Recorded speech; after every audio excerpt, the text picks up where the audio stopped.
vamos a pasar a esta entrevista y déjenme darle la bienvenida. Por ahí ya la tenemos. Hola. Eso, Natasha Uren, ¿cómo estás? Y primero que nada, agradecerte porque acá nos dieron chance en Sin Censura, que justamente entrándole con todo y hablando con temas, bueno, en la versión nuestra, tuya también, de Sin Rodeos a los temas. Y fíjate que Natasha estaba platicando yo de todo esto que, bueno, el revuelo de Cedillo, que si democracia o dictadura, o que si el cerco mediático, bueno, ¿no? Lo de hoy. Y Claro. justo por eso dije, no, ¿con quién estaría padrísimo platicar? Porque le sabe a todo y además lo puede bajar a ejemplos porque está en la grilla. Pues Natasha Uren, que es una politóloga, activista, vecina inquieta, además una académica, una persona que ha trabajado mucho por los derechos de las personas migrantes y en ese sentido, pues es muy, bueno, a mí muy querida y muy reconocida, pero además ahora ya incursionando, metiendo la pata, siempre es difícil porque ahí empiezan otros temas en los partidos, pero perfilándose en términos de yo diría, los relevos necesarios de muchos casicazgos también, porque el vaya que los hay en donde sea. Natasha, ¿cómo estás y qué opinas de este escenario así que te planteo de temitas coordenadas? ¿Cómo ves?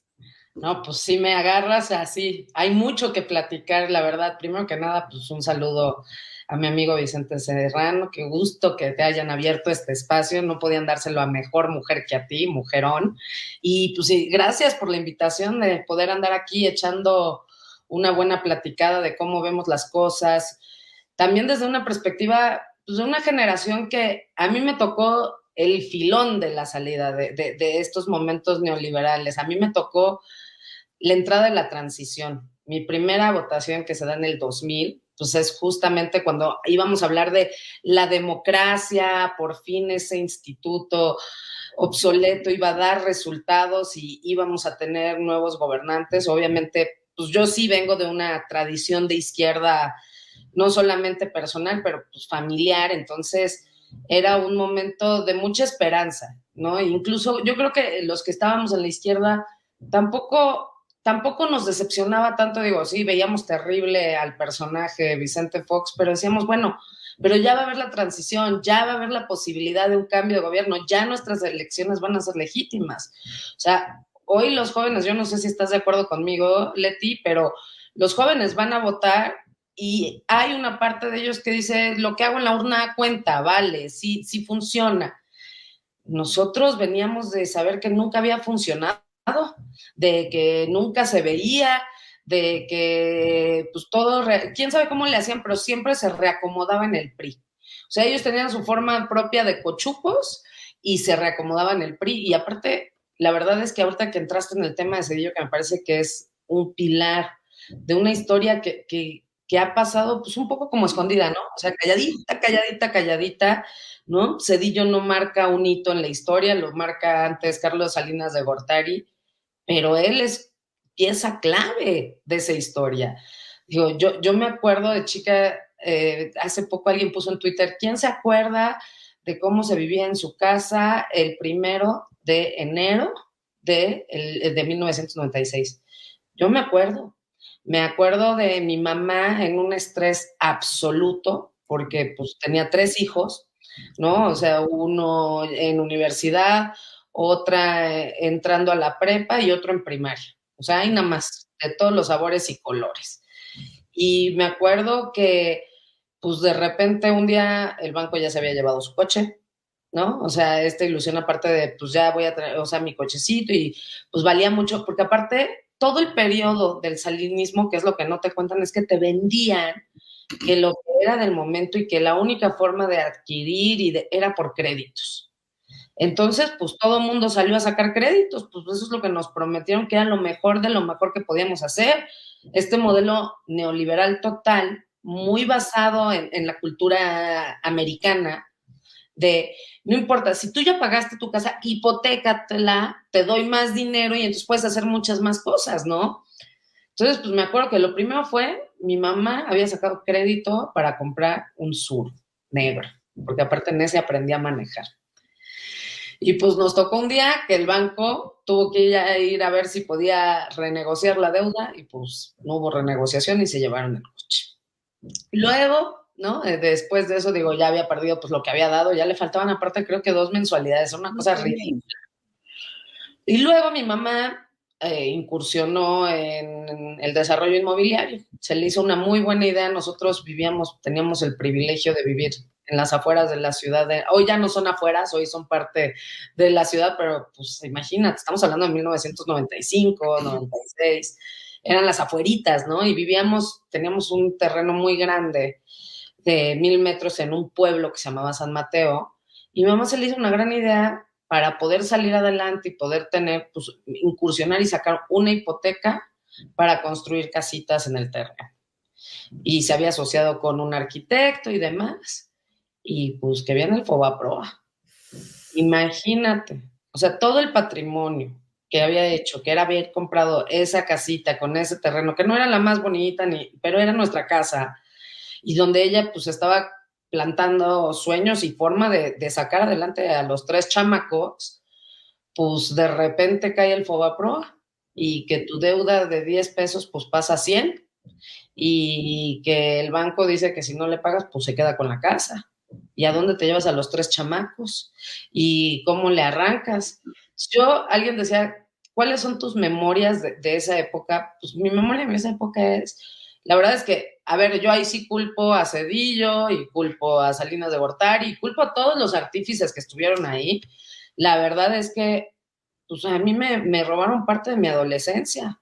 O sea, mi mamá estaba tan estresada que era conflicto tras conflicto. Imagínate, o sea, una hija entrando en la adolescente y tu mamá con un nivel de estrés, de decir, no sé si voy a tener para mañana darles de comer, porque de verdad, o sea, aunque no me lo crean, yo me acuerdo un día, esta la tengo marcadísima, ya aquí contando mis penas. No, es que sabes que es muy bueno.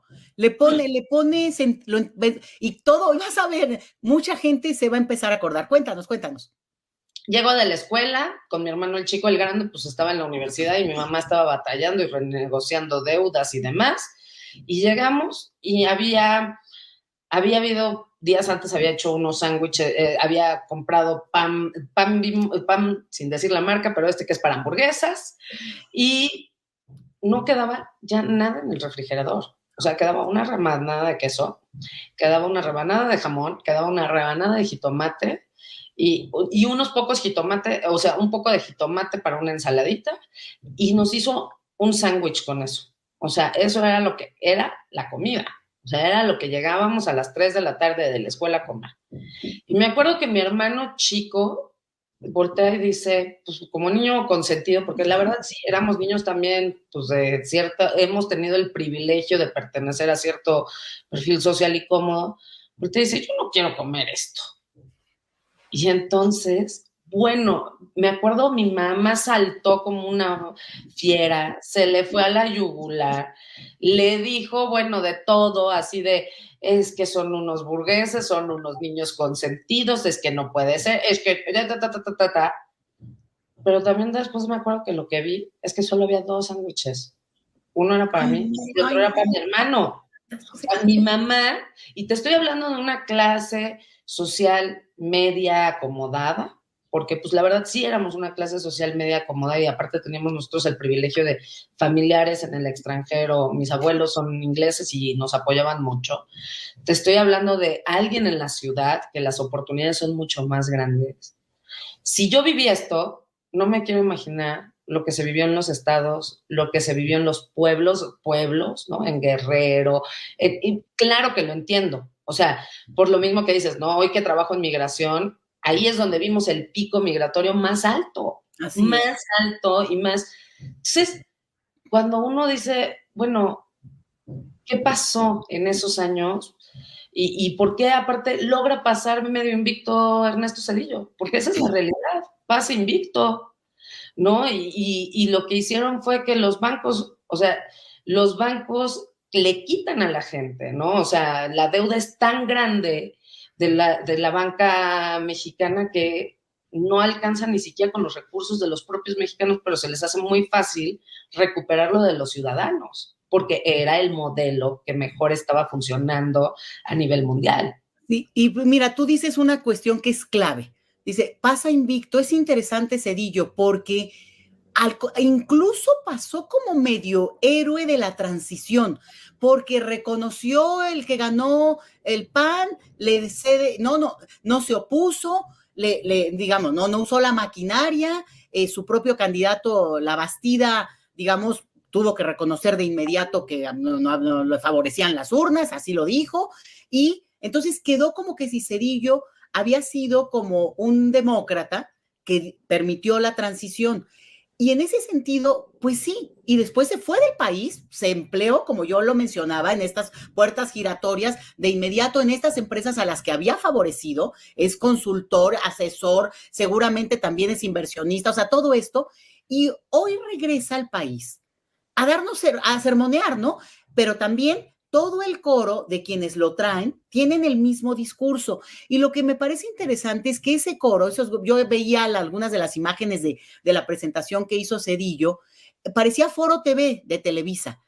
Y lo que me parece muy fuerte es que como si ellos no, ya deja tú, no lo vivieron, ok, no lo vivieron, ¿no? Evidentemente no lo vivieron, pero que no hayan leído o no escuchen como ahora escuchamos tu testimonio, porque yo incluso me acordé ahorita que había un chiste en esa época, ¿no? En la época del efecto tequila, de finales del siglo XX, que tenía que ver precisamente con lo del FOBAPROA, ¿no? Que decían, ¿por qué los bancos están ahora quitando las casas?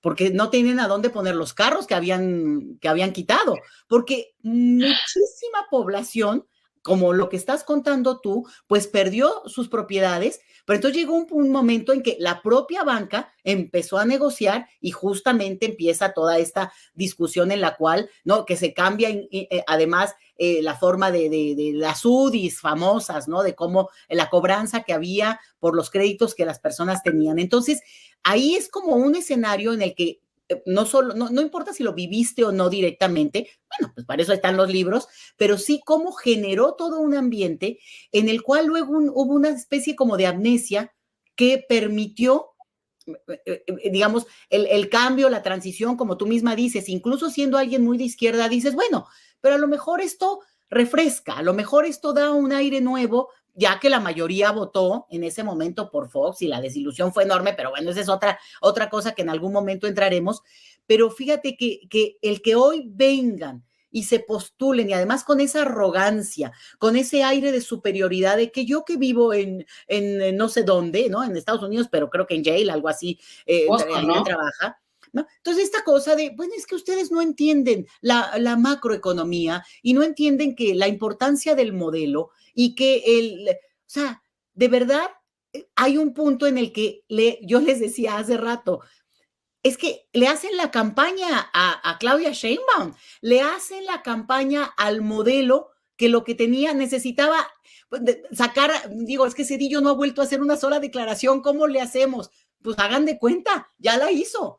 Y justo este es el punto en el que hoy en el presente, Natasha, ¿cómo estás viendo que se perfilan las fuerzas, aprovechando esta, digamos, que ya se empiezan a ver ya más allá de las candidatas, es lo que los modelos que están en controversia o los que se están poniendo en la mesa el futuro del país.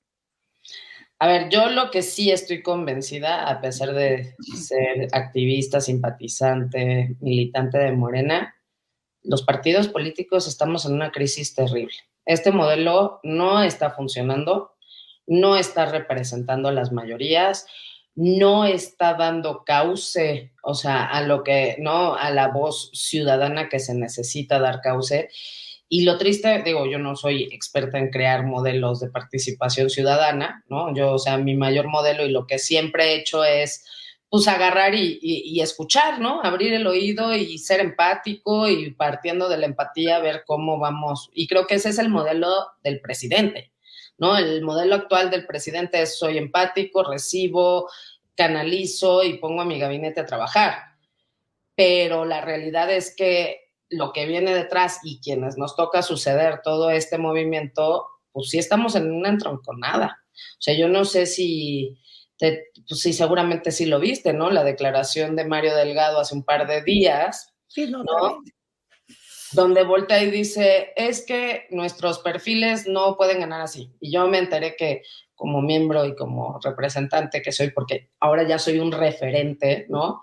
Que lograr llegar a ser un referente me ha tomado años, porque pues yo sí también soy de las que pasó por el PRD, o sea, sí estaba chavita, yo tenía la edad para pasar por el PRD, ¿no? Así como todos dicen, es que todos se olvidan que venían del PRI, pues es que no había otro partido, y los que veníamos de la ciudad, todos tuvimos que venir del PRD, porque no había otro partido que se adecuara a nuestros ideales, a nuestra búsqueda de una justicia social, era lo más cercano, era lo que teníamos, incluso pues de ahí viene también después el presidente, y ahí hizo, no, claro.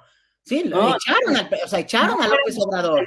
Los que veníamos del PRD, pues todos veníamos de ahí una cierta generación. Los que vienen ahora abajo, pues yo los entiendo. O sea, un chavo hoy de 24 años, pues no le tocó otro movimiento más que Morena. Qué bueno. Les tocó un movimiento mucho más social, que aparte, lo rico que era de Morena era este juego de somos movimientos, somos activistas, y entonces daba mucho espacio a la imaginación. Y hoy lo que es muy triste es que no sé por qué de repente decían que el camino se encauzaba a el sistema de partidos y que el movimiento no es el que genera votos y la diversión. Y entonces, a mí lo que me preocupa es, oye, a mí no me roben la mística ni la magia, porque hacer política es mística mágica. Escuchar a la gente, tener el tiempo, extender un brazo, el sentarte y compartir una rosca, ¿no? El contar los chistes cotidianos, eso es la magia de la política. Y a mí sí me preocupa, siéndote muy franca, que de repente, pues, el partido, ¿no? Encabeza, claro que le va a ir muy bien a Claudia, claro que tenemos, también la oposición nos hace el favor, un día sí y otro también, pero el tema es devuélvanos la magia que necesitamos, ¿no? O sea, no, más bien, no solo no nos devuelvan, no nos la roben. O sea, ese sería como mi primer llamado, ¿no? O sea, Citlali yo la veo que siempre tiene todavía, yo a Citlali la conocí muy bien en 2012, era compañera de causas y salíamos a brigadear y venía a mi casa a reuniones porque íbamos a hacer la revolución, ¿no? En 2012, convencidísimas. A ella la veo todavía, ¿no? En esta magia, en esta parte de no olvidarse quiénes vienen de allá abajo, hablando, ¿no? Pero pues esas declaraciones de Mario pues son preocupantes, creo que a todos nos mueven, ¿no? Porque entonces entonces no hay esfuerzo que haga o que valga, ¿no? Si me gasté mis 2 pesitos que ahorré durante los 4 años para hacer lonas, porque yo conozco muchas compañías, incluyéndome a mí, que ahorramos, que la verdad es que, pues de repente te salen con declaraciones, es que ellos iban a traer los votos, ¿no? Y lo mismo pasó en Álvaro Obregón. Oye, habían compañeras súper valiosas y de repente, pues es que los acuerdos y hay que cumplirlos, pues bueno, los compañeros de Álvaro Obregón no dieron la resistencia, pero yo sé, no voy a delatarlos, pero sí sé que en muchas alcaldías están dando la resistencia de, pues no me bajo y no tengo plan B y no tengo plan C y yo me quedo aquí porque yo estoy bien posicionada en la encuesta y no se vale que me bajes, ¿no? Entonces, yo lo que me queda convencidísimo pasando este proceso es que tenemos que repensar,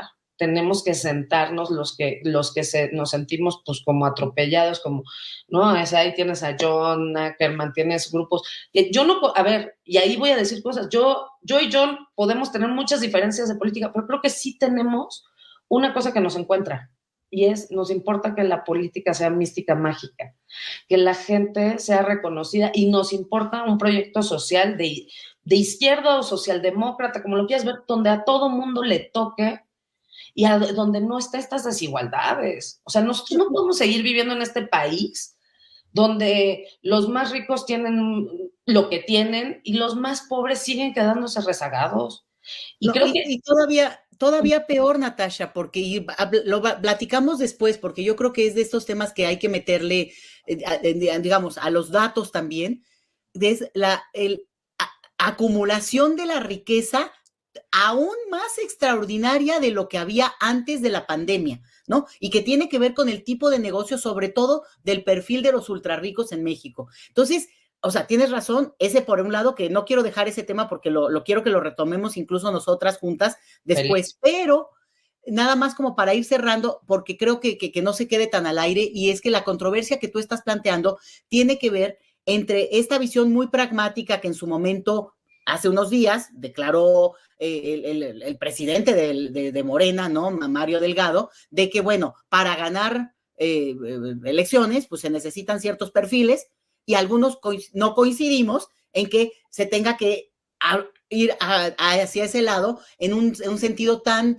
este pragmatismo que a veces raya en, no sé cómo decirlo, en que, digo, de perder el rumbo, tú lo dices más en términos de la mística, pero la otra es si la pura mística alcanza cuando tú estás peleando por el poder, y el poder avasalla, y el poder, mira, justo así empezamos diciendo, están construyendo una narrativa de democracia o dictadura, el cerco informativo, la víctima es Xochitl, o sea, ¿me entiendes? Hay una cosa donde ahí nos vestimos todos y nos tomamos de las manos, o sea, y creo que la militancia de gente como tú de base, que además se merecen estar presentes porque tienen, mira, es que a veces luego no saben ni hablar, capacidad retórica, formación, pero además un compromiso más que probado. Híjole, pues yo sí te quiero desear la mayor de las suertes en lo que sea, en lo que emprendas, y que nos vayas diciendo, ¿no? Y sea en este espacio o a ver donde nos dan chance siempre, pero de que hables, Natasha, porque esas voces de, como tú decías, bueno, que si eras joven en el momento X, pero para efectos de la política en este país, tú eres exactamente la generación relevo, y en eso a mí me da muchísimo gusto acompañar, empujar, así de que súbanse. ¿Por qué? Pues porque para eso está digamos, el acompañamiento que uno va haciendo a lo largo de tantos años. Y por eso, pues yo le voy a ir cerrando por acá para escuchar tus últimas palabras de esta transmisión que nos hacen el favor de subir a la plataforma el domingo a las 7 de la noche. Ahí es la estelar. Y a partir de ahí, bueno, pues ya quien quiera lo baja en YouTube, ¿verdad? Natasha, para ir cerrando. A ver, a mí para ir cerrando nada más me gustaría comentar rapidísimo algo. O sea, entiendo esta parte de lo que dice Mario Delgado por un lado, ¿no? O sea, lo entiendo muy, muy bien, pero por otro lado, me gustaría que tengamos esta parte de decir, a ver, ¿qué es lo que hay que hacer después? O sea, ya viene un momento muy importante, ¿no? Pues si no quedó, te juro que tampoco por eso me voy a tirar al piso y ya no voy a hacer las locuras que a veces hago, ¿no? O sea, las voy a seguir haciendo porque pues es parte de la causa, nacimos rebeldes nos quedaremos, pero sí creo que hay que empezar a abrir esa discusión, ¿no? O sea, porque el señor presidente llegó a ser un cisma, nos movió el país, nos sacudió, esa era la chamba de Andrés y la tenemos muy clara. Ahora lo que viene es construir todas esas bases para que no nos pase lo que les pasó a todos estos gobiernos también en transición. O sea, construyeron muchas bases y todos estos organismos que el que revisaba del que revisaba del que revisaba, ¿no? Y pues, el costo es enorme, el que revisa del que revisa del que revisa, pues sale muy cara, ¿no?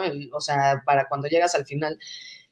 Lo que hay que hacer ahora nos toca esa parte, nos toca la parte de vamos a construir, cuando habla Claudia Sheinbaum, porque también me lo han dicho los estados, no entendemos mucho los segundos pisos, porque eso es algo muy capitalino y tienen razón, es construir los cimientos. O sea, yo creo que Andrés llegó a sacudir y nos va a dejar un relajo.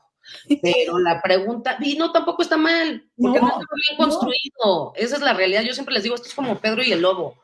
Llegamos, si estaba tan bien construido, ¿por qué solo lo soplamos y se empezaron a caer sus chocitas? Pues porque estaban pésimamente construidas. Lo que viene es construir los cimientos bien de este país, pensar y replantearnos nuestro sistema político, replantearnos nuestro sistema de partidos, para que realmente todos quepamos. Porque este es un país donde todos tenemos que caber, eso estoy convencido. Así es. Sí, y digo, obviamente la oposición, porque es el contraste que permite al final de cuentas también mostrar por qué hay un modelo que, bueno, está incluyendo y otro que sí, de entrada excluye, vamos, teóricamente incluso excluye. Y bueno, pues dicho esto, la mayor de las suertes, estamos atentos, en el caso mío, yo ahí voy, ¿qué va a pasar? ¿Cómo está? Pero también un llamado a quienes hacen política y que luego voltean a ver y dicen, es que necesitamos figuritas, haz de cuenta, ¿no? Que me baile acá la no sé qué. A ver, no. Necesitamos gente no solo que se comprometa, sino, otra vez reitero, que también tenga capacidad de traducir lo que es, lo que se está viviendo, lo que se está discutiendo, porque si no, al final de cuentas, bueno, tienes gente que hasta pena ajena tú, ¿no? Que dice, no, no me representa. Entonces, la mayor de las suertes ya nos vas diciendo, y yo creo que hay que volver a hablar con algunos de estos temas afinados. Te digo que creo que contigo, porque lo conoces bien, también esto de los temas en qué momento hace agua un modelo como el neoliberal, el del neoliberalismo, que no es solo en México, y en ese sentido también tu visión más planetaria, porque la tienes, porque conoces muy bien, nos puede ayudar a puentear mucho y entender cosas, pero atentos, tú vas diciendo, y así, así. Y bueno, Mario Delgado, estamos atentos, estamos Exacto, te observando, estamos viendo, te te estamos estamos viendo, viendo.